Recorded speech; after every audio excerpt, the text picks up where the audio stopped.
Hello guys and gals, and this is part 13 of our reading of Guinevere by Sharan Newman. And this time I am sure it is part 13.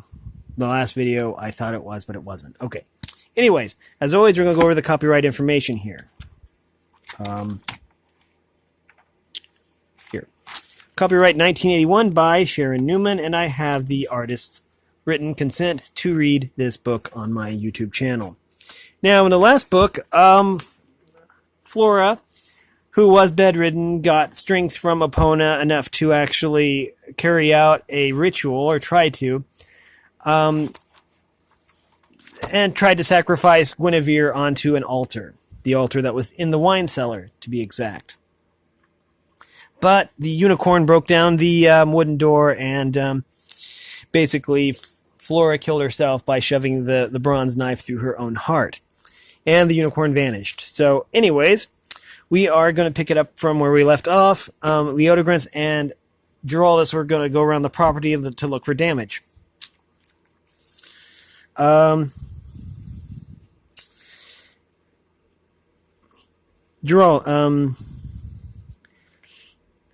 is the matter with you? Leodegrance roared. All of you, back to your beds. We'll tell you what happened in the morning. Someone see to my daughter-in-law.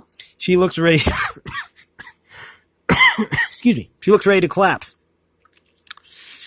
Giraldus, here, sir. Get your boots on and come with me. Certainly whoever made all the racket has long since left, but we should check to see what the damage was. They left then, but everyone else continued to mill about, unwilling to miss out if something interesting happened. By common consent, they removed themselves to the dining hall and tried to convince the cooks to check the larder while they waited. Kate, however, was not among them. The moment he heard the scream of the unicorn, he knew where it was coming from and guessed what was happening. He didn't stop to reason how Flora had moved herself. He knew she could do anything if her desire was strong enough. He only ran barefoot and half-clad straight to the chapel, praying that he might not be too late. The distant bonfires gave the only light as he stepped carefully through the broken doorway.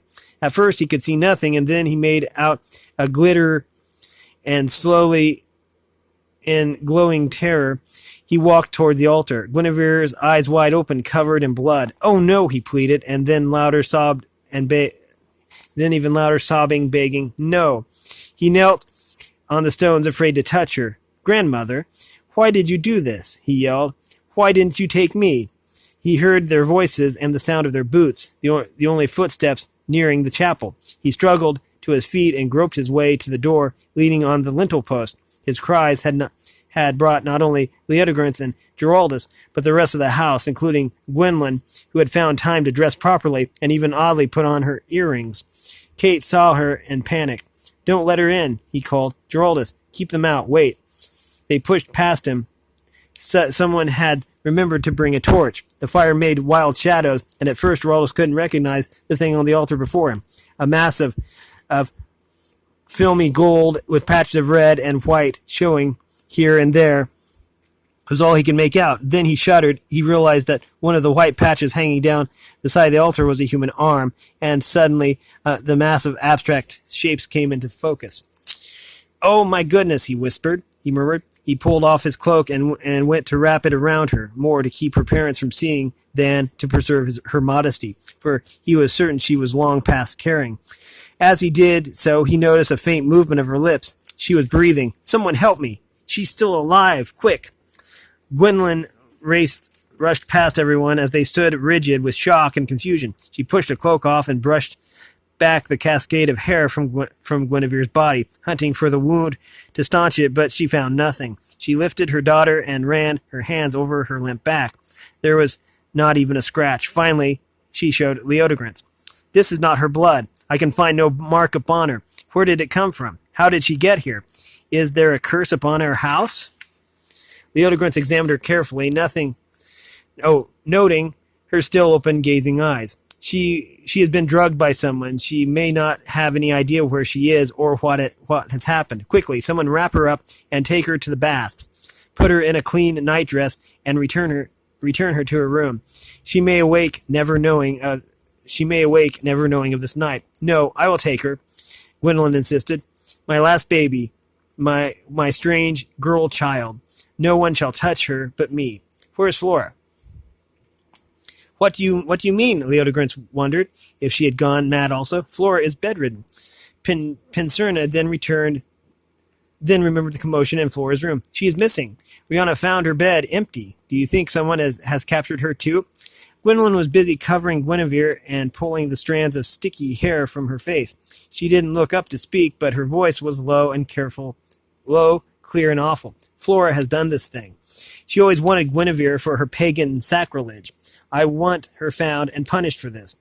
She then lifted Guinevere alone through although the child was almost as tall as she, no one dared offer her help as she made her slow way to the baths. Leodegrance stared about him at all the rippling fires in the fields and the carnage glowing in the torchlight. He had reached his limit of understanding. There was no more order in the world. Children died while their father yet lived, and children were born when their father had died. The sacrifice of blood with no wound, and it was midwinter night.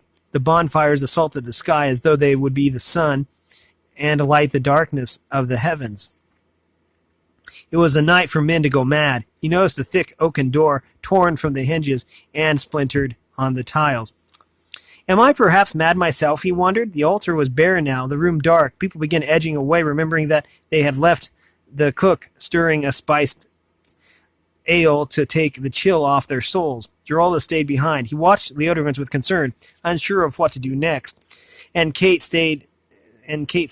He had glimpsed in the torchlight the corner of a red and gold cloth behind the altar, in the dark alcove where no one had looked. He knew what it was. Gently he knelt by his great-grandmother's body. He bent to kiss her one last time when he saw two eyes glittering at him. He inhaled with a rasp of terror too great for noise, even after he believed that Flora was no longer in her body then.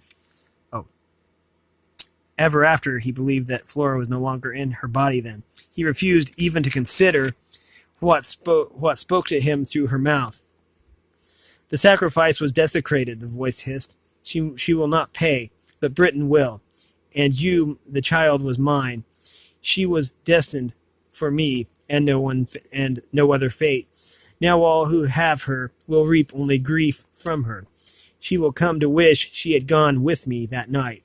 The glittering eyes darkened and the body went limp. Flora was gone, and the goddess with her. There was no one left in Britain who knew the rituals or had the power.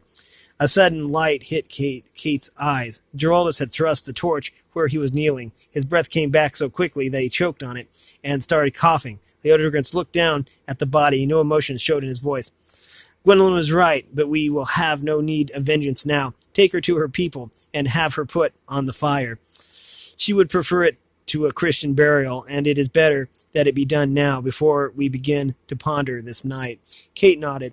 He went to fetch some of the field workers and others who followed the cult. They would know what to do for her. When he had done that, he returned to the stables. There, amid the smell of horses and hay, he shivered and cried until dawn. Gwendolyn put Guinevere on her bed and smoothed the covers around her. She was sleeping naturally now, but who could tell what she might remember or how this could affect her? Leodegrance waited for her out in the hall. Will she recover? He asked. Sooner than we will, I believe, but I have thought it out. The time has come for us to give her up for fostering. This is not a place for her. There are too many memories and too many horrors. Our cousin Cador has a large castle on the Saxon shore. It is filled with people of her own age and rank, and is not so far away that we cannot see her sometimes. Oh, my dear, we must get her away from here. Who knows what might happen next? You are tired and afraid by what has happened. Let us think it over and decide tomorrow. Yes, tomorrow, but there is no other choice. They left a guard at the door and returned to their own room. Slowly the others of the house drifted back to their rooms, and if they didn't sleep, at least all were quiet. Giraldus had stayed behind to see that Flora was taken care of and to examine the chapel. He had ordered the bronze knife burned with the priestess. Over and over he paced the short distance from the door to the altar. Under all the marks of many feet were those of an animal, one with a cloven hoof. He had seen those marks before, but still had no answer for them. Something made him carefully scrape them away with the heel of his boot. Only then did he return to his room. The air around him was strangely empty of voices. They must all be splashing in the baths again. Giraldus felt lonely and sick, forsaken by everyone. Lord, why did you do this to me? I am an island surrounded by voices, cut off from almost everyone on earth. The only people who ever made me feel one of them had been tortured and struck down. There is nothing left. I have nothing to hold on to. I can't live like this. He fell on his bed, too tired even to remove his boots, and sank at once into sleep. He awoke in the hour before dawn. Only one voice was singing, an alto, soothing and low. He smiled without thinking. He felt the pressure of a hand on his cheek and a whisper, "Don't open your eyes. You still can't see me. I was supposed to wait for this, to lure you to our country, but I must have lived with you for too long, for I find I can't bear to see you suffering like this. There is little comfort I can offer, but what I have is yours." Giraldus's heart throbbed in his throat. He opened his eyes, but there was no one there. She laughed. "I told you you could not see me, but I am here." There was a rustle of blankets and a warmth beside him. "Do you always sleep in your boots? Will you, run away again?" "Not this time. I believe you have made me almost human." What do you look like?" "I am just as Guinevere described me. Black hair, a straight nose, and pointed chin." She guided her finger down her face. Long fingers. Her hand clasped his. "There is only one thing different." "What is that?" "I am not wearing my green dress." His hand moved across her shoulder and down. "No, you're not." Conversation was becoming more difficult for him. A fierce drumming in his ears drowned everything else out. Fortunately, his alto seemed to feel that she had said enough. Sometime later it occurred to him that if hearing voices had made him a saint, this would surely reduce his stature to that of lunatic. But he prayed more fervently than he ever had before. "Lord, if I am mad, please, please never let me again be sane." Chapter 11. The Sublime Lady Guinevere sneezed again. Her eyes were red, her nose was swollen, and her throat was so sore that she could only croak. It was her third cold this winter, and she was completely miserable. Unkind people at the castle implied that it was all her own fault. If she insisted upon bathing and washing her hair every week, she could not expect to remain healthy all winter. Guinevere was at the castle of Cador, a gloomy stone fortress built on the coastline known as the Saxon Watch. Its main purpose was to warn those inland of any new invasion forces. It was not intended for the comfort of its inhabitants. Guinevere had been there 3 years, and was finally resigned to it. She had protested bitterly at leaving her beautiful home and entering a totally different world. But who can fight against fate and the visions of a unicorn? So Guinevere had submitted to the request, and she had that she go to her father's cousin for fostering. Gwynlyn knew how difficult it would be for her pampered child to adapt to this life, so she had insisted from the first on some special considerations. She told Sidra, Cador's wife, that Guinevere needed a private room instead of sleeping in the great hall with everyone else in the household. She also needed a personal maid. Therefore, Risa, one of the maids at the villa, had gone with Guinevere to the castle. She prepared her bath, combed her hair, and brought her food when she was ill. In all other ways, Guinevere had been forced to adjust. She coughed repeatedly and cursed each one of the moss-covered walls about her with a newly acquired fluency. "Guinevere," a voice called from outside the door. "May I come in?" "Gawain." Guinevere tried to sit up and push the pillows and blankets into better order. "Yes, please do. I'm so lonely." He pushed aside the curtain, and there were no doors in the tower rooms. "How are you feeling today?" "About the same, but I'm becoming used to it, so it doesn't bother me as much. Tell me the news." Gawain smiled at her. He knew she had refused to go to the hall to see anyone while the cold made her so ugly. But she never minded him. It should have hurt his ego, but he rather liked it. He and Guinevere were so much the same.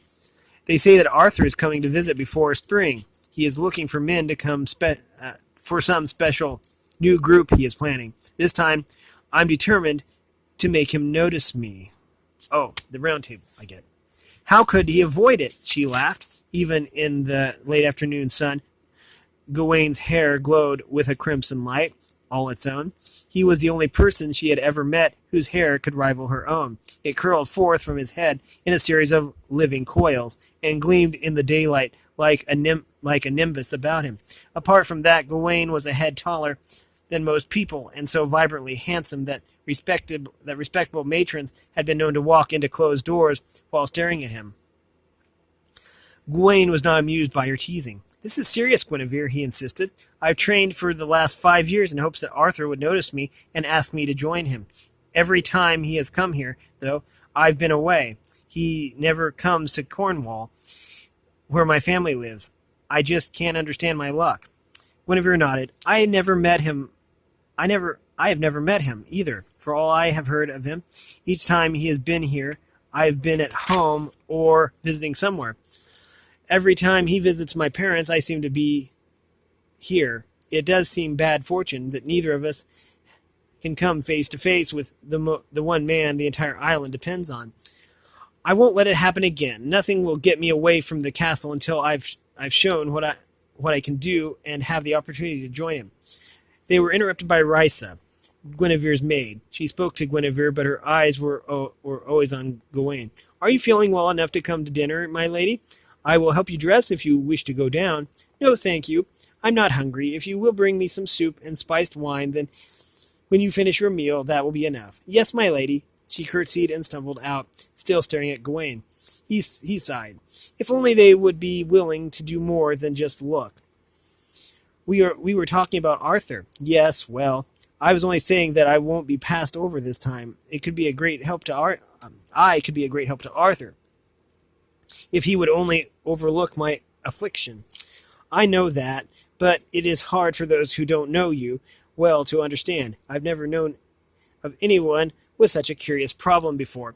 We have all seen how at noon in the bright sunlight you can defeat any warrior on horseback or afoot. You can uproot trees and destroy stone walls. But Gawain, what if an enemy attacks by night? By twilight you are so weak that you need to lean on someone just to reach your bed.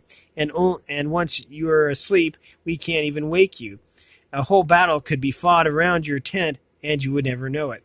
Even so, there must be some way I could serve. I can't stand the way people look at me, as if I were some kind of coward. Here I am, as strong as an ox in the daytime, and I spend all my days here at the castle or hiding at home. There are times when I wish I had never been born." His despair was so genuine that Guinevere forbore teasing him any more. "Gawain, isn't there some way you could be cured? You have never mentioned how this happened to you. Is it a curse or something that runs in your family?" He stared at her a moment and then started to laugh. "Guinevere, I've been here all this time, and you still don't know about my family?" "No, no one told me, and it seemed impolite to ask." "Do they have this problem?" "Not this problem, but, well, I don't mind you knowing, certainly. There is no secret about it. My mother is not the type to be subtle or discreet in her actions." "Your mother?" "My mother, Guinevere, is Morgan, called La Fay. She is wife to King Lot of Cornwall, and daughter to Igraine, late wife of King Uther.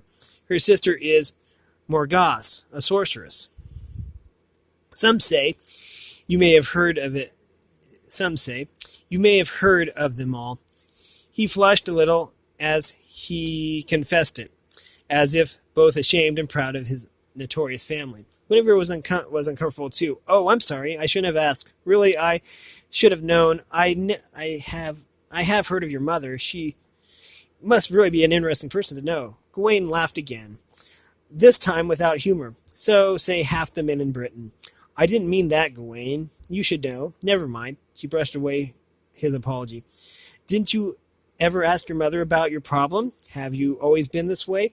"Yes, for as long as I can remember. I think since I was born. I did ask her once when I was angry at what I was missing, My brothers would go exploring at night, and I could never go with them. She thought it was very funny and said it must be my father's fault. She told me that she hadn't considered the possibility at the time, but it was very nice that one of her children was certain never to interrupt her at night, just when she was busiest. What could that mean? Guinevere ignored the last part of his statement and concentrated on the first. I've never heard of anyone in Lot's family having to sleep the moment the sun went down. My dear, just how bad is your cold? No one has ever said Lot was my father. He's a fine man, and I like him, but I doubt that he sired me or any of my brothers either. I don't know who the man was. Knowing mother, I sometimes fear that it was no man at all, but some sort of incubus she summoned up from hell with one of her potions. That doesn't seem likely. I've always heard that such demons love the dark and dread and light and... I've always heard that such demons love the dark and dread the light of day. She crossed herself piously. May we be protected from them. That is the opposite of your problem. So, if anything, he must have been one who loved the day. That's true. I hadn't considered it that way. You are a comfort, Gwen. I hope you feel better soon. He gave her a brotherly pat on the head and yawned. Still another month until spring. I must go and get some dinner before I'm too tired to eat. I'll see you tomorrow. Good night. Good afternoon, Gawain. He nearly collided at the curtain with Risa, bringing a tray for her mistress. He excused himself as she edged around him silently, staring all the while with adoration. Once he was out of sight, she collected herself and brought the tray over. The soup is cold now, my lady, from the long climb, but I'll heat it again on the brazier and warm the wine also. There are some dried apples soaked in milk, if you would like something now. Yes, that would be fine. Guinevere held out her hand for the bowl. Risa, why do you stare at Gawain so? You watch and watch him, but you never speak. Risa started to spill some of the soup. Risa started and spilled some of the soup. Oh dear, look at the mess. I didn't realize I was being so obvious. I've noticed you, and so has he. He would like it if you spoke to him. Then he must say something first. I'm not so bold as all that. She carefully poured what was left of the soup into a small iron pot and let it heat over the coals. Her cheeks were red, and she held her face close to the heat to explain it. She spoke again, casually, without turning her head. Did he tell you he wanted me to say something? Not exactly, but I think he would like it. Risa waited silently for Guinevere. While Guinevere finished her meal. Then she pulled a small roll of parchment from a fold of her robe. I'm sorry, she said. I almost forgot. There was a letter from your mother. Guinevere unrolled the parchment carefully. It was only a short note full of daily happenings, but it brought greater warmth than the mulled wine.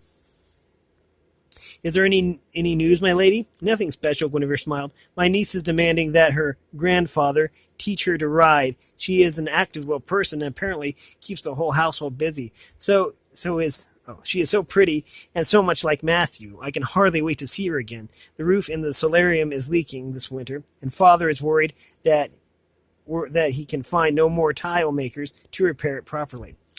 Do they say if there is word of Kate? No, I suppose that if he were heard from, they would say something. It does seem odd the way he ran off without asking anyone. Father is particularly disappointed. She read on a while, lost in memories. Risa took the soup bowl and left. The room grayed in the glowing twilight.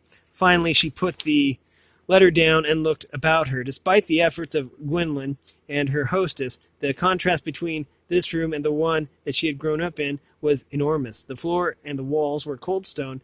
Attempts had been made to cover as much of them as possible, especially since the proximity of the ocean made the walls always damp and mossy. They had been draped with thick hangings of linen and wool, but the smell of mildew permeated everything.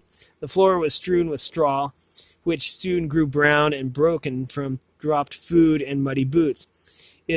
In the great hall, it was far worse, as the animals were allowed to wander about, relieving themselves wherever they liked. The elegant long robes the women wore were crusted at the hems with every kind of filth. The stench was overpowering to Guinevere, but most people enveloped in their own aroma soon ceased to notice. Early on in her stay, Guinevere had discovered that water could only be procured by sending servants out to the well to draw it, and then carry it in steaming buckets from the great fire in the hall to her room. It was tainted by the sea, and no one drank it unless forced to. It was much more tolerable as ale. Guinevere longed to bathe every day, as she had at home, but her conscience told her not to allow all the trouble so often. Once a week annoyed the household quite enough. Still, oddly, she had adjusted to life there in many ways. It was more exciting than her backwater home. Cador's castle was part of a long string of watchtowers that had been manned for centuries to spot ships of traders and possible invaders. Messengers were also coming in with information on how the wars were going, or to tell what ships had been sighted. The conversation and entertainment in the evening was also different from the low tones and ancient lays heard in the villa. Life here was noisy and more intense, sometimes even a little wild. People were used to a chancy existence, and lived as though they might not see another spring. It frightened Guinevere and exhilarated her. The only thing she could not accustom herself to was the lack of privacy. Outside of her own room, she was rarely alone. Even there, she had to share sleeping space with Risa. There were over 100 people living, working, or passing through the castle at any given day. They came from all over the island, and a few even from Armorica, Gaul, and farther east. They bumped and jostled, yelled, and competed for space and attention until Guinevere's only thought was to run from them all, anywhere, only to get away. That was how she found her place. A small strip of beach at the end of a narrow path. It was covered by the sea except at low tide. This night she knew it would be open, and even with her cold, she was determined to go down there alone. She covered her head with a blanket and leaned her face through the narrow slit in the stones that served as a window. The wind cut her eyes so that tears blurred her vision, but she didn't need sight. She was calling again. Finally, as from a great distance, she felt the answer come. "I will be with you tonight. Wait for me." Her muscles relaxed, and she covered the hole in the wall again with the oiled skin hanging above it. We are going to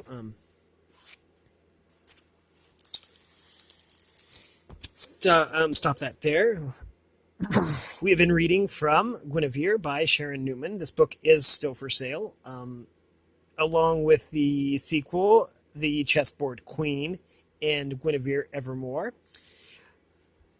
It can be procured at most of the big book retailers rather. And so, yeah, we've been reading this book, and it is a very good book.